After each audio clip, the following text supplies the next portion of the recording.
বারুইপুরে নাবালিকা ধর্ষণ ও খুনের ঘটনায় তদন্তে গুরুত্বপূর্ণ পদক্ষেপ করল বিশেষ তদন্তকারী দল।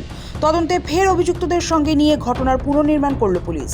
মঙ্গলবার সকালে ঘটনাস্থলে 3 অভিযুক্ত আনন্দ সর্দার, দিবাকর সর্দার এবং কবির মোল্লাকে নিয়ে যান তদন্তকারী আধিকারিকরা। সিআইডি এবং ফরেন্সিকের কর্তাদের উপস্থিতিতেই চলে গোটা প্রক্রিয়া।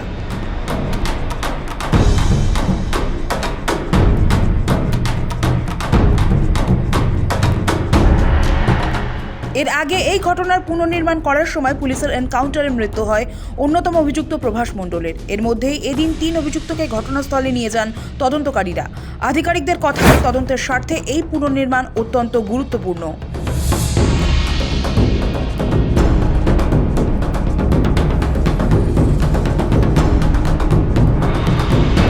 ঘটনার পুনর্নির্মাণের সময় তদন্তকারীদের সঙ্গে উপস্থিত ছিলেন ফরেন্সিক দলও।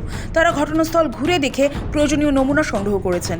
পুলিশ সূত্রে জানা গিয়েছে, যে জায়গায় নাবালিকাকে ধর্ষণ করা হয়েছিল বলে অভিযোগ, মঙ্গলবার সেখানেই নিয়ে যাওয়া হয় ধৃত 3 অভিযুক্ত কবির মোল্লা, আনন্দ সর্দার এবং দিবাকর সর্দারকে।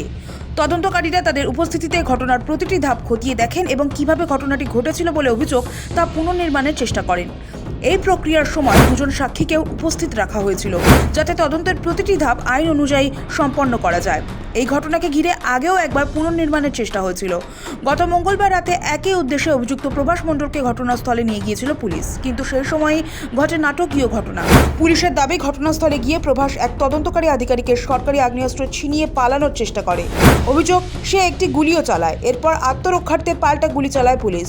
সেই ঘটনায় ঘটনাস্থলে মৃত্যু হয় প্রভাস মণ্ডলের। এই ঘটনাকে কেন্দ্র করে রাজ্য জুড়ে বিতর্কের সৃষ্টি হয়েছিল।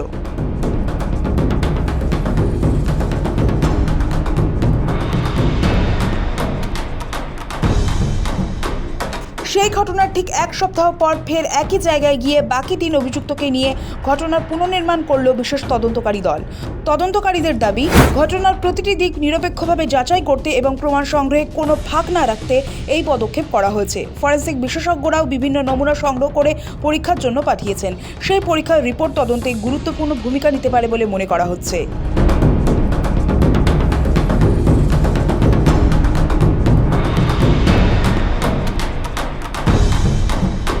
গত 4 জুলাই থেকে নিখোঁজ ছিল বারুইপুরের নাবালিকা। পরদিন 5 জুলাই রবিবার সকালে পুকুর থেকে তার দেহ উদ্ধার করা হয়। অভিযোগ, গণধর্ষণের পর তাকে খুন করা হয়েছে। ওই ঘটনায় এ পর্যন্ত 4 জন গ্রেফতার হয়েছে। পুলিশের এনকাউন্টারে নিকেশ হয়েছে মূল অভিযুক্ত প্রভাস মণ্ডল। এদিকে ওই ঘটনার পর নাবালিকার দেহ নিয়ে সূর্যপুরে ব্যাপক বিক্ষোভ হয়। এক যুবককে সন্দেহের বশে পিটিয়ে খুন করে উত্তেজিত জনতা।